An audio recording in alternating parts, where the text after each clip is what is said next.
It's either you understand or you do not. You will follow my orders or you will not. That's as simple as that. All I want to hear is, yes, Your Honor, I will follow your orders.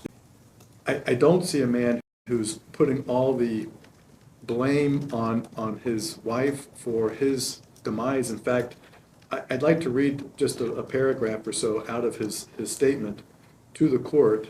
He says here, and this is the last page of his 5-page handwritten, fairly dense letter to the court. Therefore, I have filed for divorce because I now see by loving her, meaning DeWinva, I have destroyed my life. I pray that someday we can have a sweet marriage, but I see that even though it may hurt, I've got to keep my distance until she is able to control her episodes, spells, like breakdowns. I'm sure I have to take responsibility for my actions and sometimes poor judgment. I'm trying to love and keep our love, but I clearly now see I am not trained or equipped for the well-being of herself, even though I want and have tried with love and persistence or long loving for her. I still love her, but need to stay away. So, Judge, again, I don't think that there's any, he's accepted responsibility. He's entered his plea of guilty to the F4.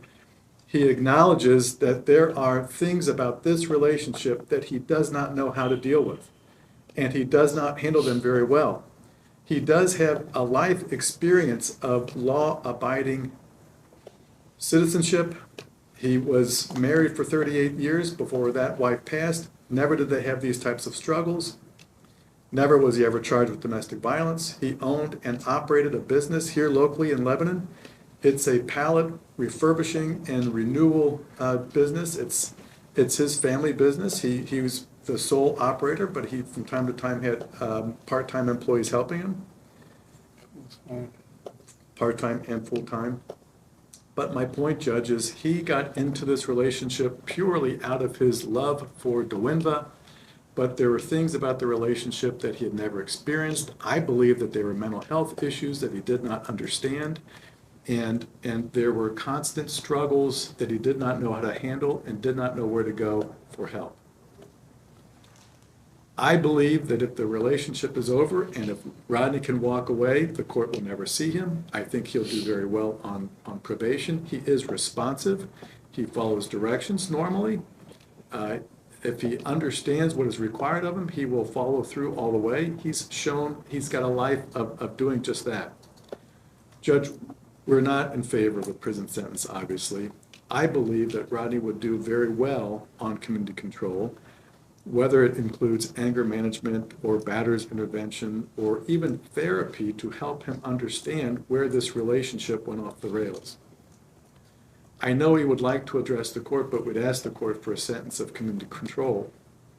I understand that DeWinva sounds like she still has feelings for him.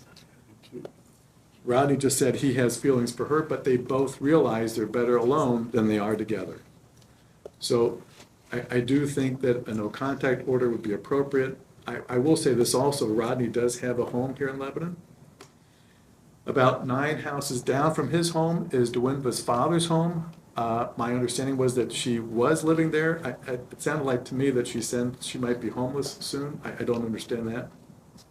That's my greatest concern, but Rodney also has a mother that lives in Lebanon, and she lives about probably 10 or 15 minutes from his home. I do think there are arrangements that can be made to ensure that they not have any contact with each other, but I do think he will succeed. I think he recognizes this relationship is over. Dave Ernst represents him. There is a divorce that's been filed. I think there's a trial in March. He knows and understands that that is the best, not only for him, but also for DeWinva, who will soon be his ex-wife. Thank you, Mr. Perry. What the defense is doing here isn't denying what happened.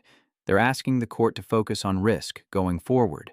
The argument centers on responsibility, a long history of lawful behavior, and whether structured supervision can prevent future harm. At this stage, the court isn't deciding guilt. That's already resolved. The question now is whether control or confinement better serves public safety. Mr. Long, anything you want to say? Your Honor, all I can say is I've thought love would overcome all these battles.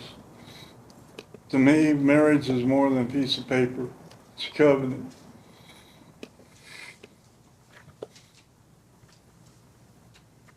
When I married my wife, I didn't love her. Still love her. But I know I gotta get away. Stay away from it. I'm not equipped for this. I thought love would change it, but it's not. I've done the best I know how to do. I don't have a problem staying away. Thank you. I do have a question, and I don't care who answers it. Back on November the 8th, the court was notified of this contact. Was the contact a phone call, or was the contact a response on a Facebook post? What was the contact? That's right. I'm sorry? Messenger. Facebook Messenger. Is that right? Facebook Messenger. There was no phone call because it was originally reported, ma'am, it was originally reported by you to court services that he called you. He did. He called me on my own. Well, they checked his phone and there were no outgoing calls to you. He erased it. Do we know whether or not those records, those phone records were supposed to be obtained for the court? Yeah. Has anybody got the phone records? We can show whether or not a phone call was made? I know. All right, the court's considered the statements made here today, the pre-sentence investigation, the purposes and principles of sentencing, the relevant seriousness and recidivism factors. The court does find that the defendant is amenable to community control, so I'm going to place you, Mr. Long, to community control for a period of 3 years. You'll be subject to the supervision of the Warren County Probation Department. You're ordered to refrain from use of any illegal drugs, alcohol, or marijuana. Do you understand? No problem. Okay. You're ordered to successfully complete anger management. You're ordered to complete the thinking for a change course. You are to have no contact with Ms. Long. Now, when I say no contact, I mean no contact. I mean if she reaches out to you and she calls you and you answer the phone, that's contact. You have violated my order. You understand me? I do. If you see she posts something on Facebook and you click the like button, that's contact. You understand me? I do. If you send her a message through Messenger, text, or you send a message to her through somebody else, that's a violation of my order. Do you understand me? So there's I a hear protection order in place, which means that a new charge will be filed. But I'm telling you that if I find out that you have contacted her in any way, in any form whatsoever, you are going to prison for 18 months. Do we understand each other? So you might, this is, do you understand? I said yes. Okay, that there's nothing else that's going to come out of your mouth. Because I'm telling you right now, if I find out that you've had any contact with her, I am sending you to prison. Do you understand me? That's the only way that I'm going to give her peace of mind. It's either you understand or you do not. You will follow my orders or you will not. That's as simple as that. All I want to hear is, yes, Your Honor, I will follow your orders. Yes, Your Honor, I will follow your orders. There's no doubt. You'll be released on electronically monitored house arrest, and you will remain on house arrest at the PO's discretion, on monitor at the PO's discretion.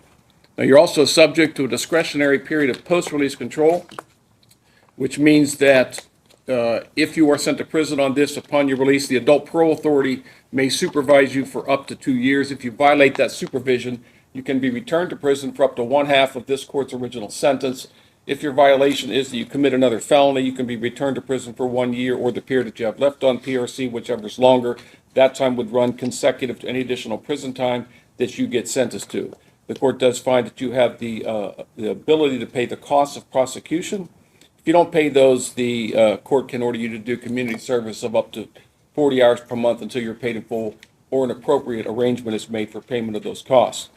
You do have a right to appeal the court's decision of your sentence to the 12th District Court of Appeals. If you want to appeal, you must file your notice of appeal within 30 days of today's date.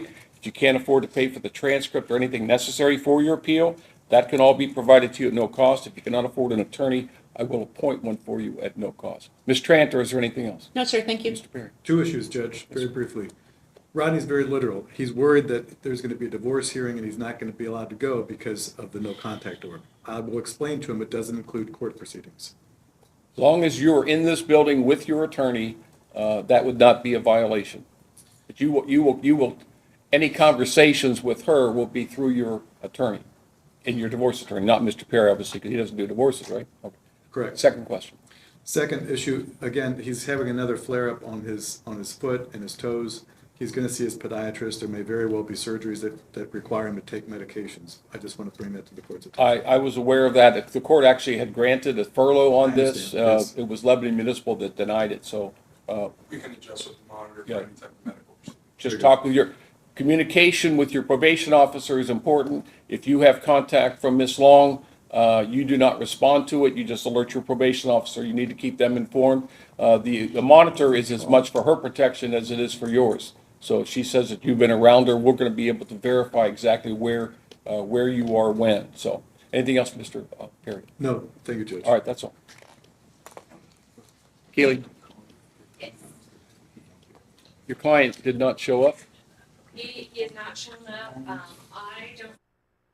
This sentencing ultimately came down to control versus confinement. The defendant had already accepted responsibility by pleading guilty, so the court's task was not to revisit blame, but to evaluate risk. The record showed a long history of lawful conduct, stable employment, and no prior domestic violence, weighed against a relationship that clearly escalated beyond his ability to manage it safely. The court found that structured supervision, rather than incarceration, was sufficient to protect the public, but only under strict conditions. Community control here is not leniency. It is conditional trust. The no-contact order is absolute, and the court made clear that even minimal violations would result in prison time. That warning was not rhetorical, it was deliberate. This sentence reflects a belief that the defendant can comply, follow direction, and disengage from the relationship entirely. At the same time, it prioritizes the victim's safety by removing all ambiguity. The outcome leaves no room for interpretation. Compliance keeps him in the community, and a single misstep sends him to prison.